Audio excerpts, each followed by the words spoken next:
Ang hadith tungkol sa utang pagkatapos ng kamatayan. Ayon sa mahal na propeta Muhammad sallallahu alaihi wasallam, an Abi Hurairah radhiyallahu anhu qala, "Man taraka daynan fa'alayna sadaduhu wa man taraka malan faliwarathatih." Rawahul Bukhari wa Muslim, Tagalog kahulugan. Mula kay Abu Hurairah, sinabi niya na, "Iyang sino mang namatay at may utang, kami, ang mga tagapagmana, ang sasagot para dito, ngunit kung may naiwan na ari-arian, ito ay mapupunta sa kanyang mga tagapagmana." Naipon nina Al-Bukhari at Muslim.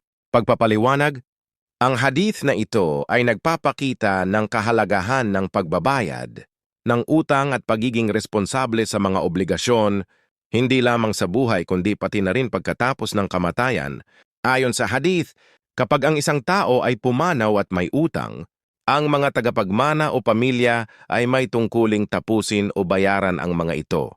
Kung may natirang ari-arian, ito naman ay mapupunta sa mga tagapagmana, ngunit hindi sila pwedeng magkaroon ng anumang benepisyo mula sa ari-arian hanggat hindi nababayaran ng mga utang.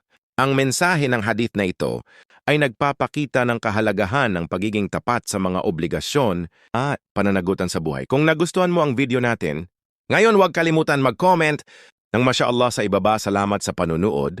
Naway lahat tayo ay walang mga utang bago mamatay.